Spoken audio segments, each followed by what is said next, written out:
Imagine stepping onto a train that slides silently across the ocean in less time than it takes to watch a movie. That's not science fiction anymore. This is what travel could look like in 2075. Picture this. You wake up in your apartment, but the window shows a sunrise over Tokyo Bay because your walls are screens and your bed is actually in a moving pod. Overnight, the pod glided along magnetic rails, crossing continents while you slept.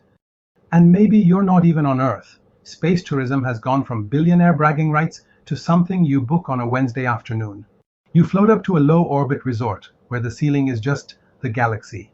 You can watch the sunrise wrap around the entire planet in 90 minutes. You sip recycled champagne and wonder why we ever settled for a beach holiday. Even the way we pack is different. Yeah, your suitcase, it's basically a 3D printer. You arrive in Marrakesh with nothing but a toothbrush and a chip that tells the printer exactly what clothes you want. A few minutes later, you're wearing lightweight silk that never wrinkles and adjusts to your body temperature. Laundry is obsolete, so is baggage claim. And transport inside cities, it's like choreography. Self-driving capsules pick you up the moment you step onto the curb. No steering wheels, no traffic lights.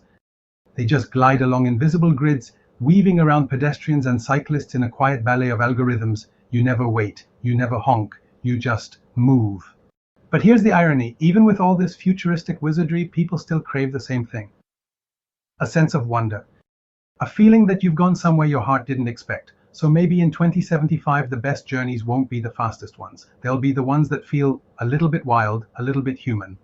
If this glimpse into tomorrow stirred your imagination, subscribe for more stories about where we're all headed, and let me know in the comments, where would you travel first if distance disappeared?